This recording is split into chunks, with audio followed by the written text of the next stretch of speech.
ବିନା ସବୁ ଲାଗେ ଫିକା ଫିକା। ଯୋଉ ବାପା ତୋ ପାଇଁ ସବୁ କିଛି ତ୍ୟାଗ କରିଦେଲେ ସେଇ ବାପାକୁ ତୁ ସୁଧେଇ ପଡ଼ିଲୁ। ଯୋଉ ବଡ଼ ତ ସବୁଠାରୁ ଶୀତଳ ଛାଇ ଦେଇଥାଏ ସିଏ ହଉଛି ମା। ପିଲାମାନଙ୍କ ଗାଳି ଶୁଣି ଯୋଉ ମା ଅଭିଶାପ ଦେଇନଥାଏ ସିଏ ହଉଛି ମା। ନିଃସ୍ୱାର୍ଥପର ଭାବରେ ଯିଏ ତା ପିଲାମାନଙ୍କୁ ଭଲ ପାଏ ସିଏ ହଉଛି ମା। ପିଲାମାନଙ୍କ ଡାକ ଶୁଣିଦେଲେ ଯା ଓଠରେ ଆପେ ଆପେ ହସ ଚାଲି ଆସେ ସିଏ ହଉଛି ମା।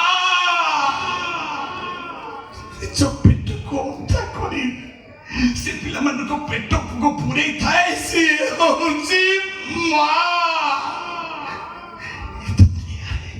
এই দুনিয়াରେ ସବୁଠାରୁ ବଡ଼ ଶବ୍ଦ ହଉଛି ମା। ମୁହଁରୁ ଯିଏ ବିନା ଶବ୍ଦରେ ବିନା ଲୁହରେ କାନ୍ଦେ ସିଏ ହଉଛି ବାପା। ଯିଏ ପିଲାମାନଙ୍କ ସୁଖକୁ ନିଜ ଝାଳ ବୁହା ଗାମୁଛାରେ ଚିରା ଗାମୁଛାରେ ଦେଖେ ସିଏ ହଉଛି ବାପା। ଯିଏ ପିଲାମାନଙ୍କୁ ଖୁସିକୁ ସବୁ ଫରମାଇଶକୁ ପୂରଣ କରେ ସିଏ ହଉଛି ବାପା।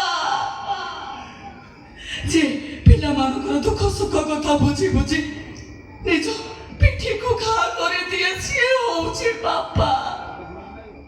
ପିଲାମାନଙ୍କୁ ଖୁସିରେ ଖୁସି ହୁଏ ଦୁଃଖରେ ଦୁଃଖୀ ହୁଏ ଏତେ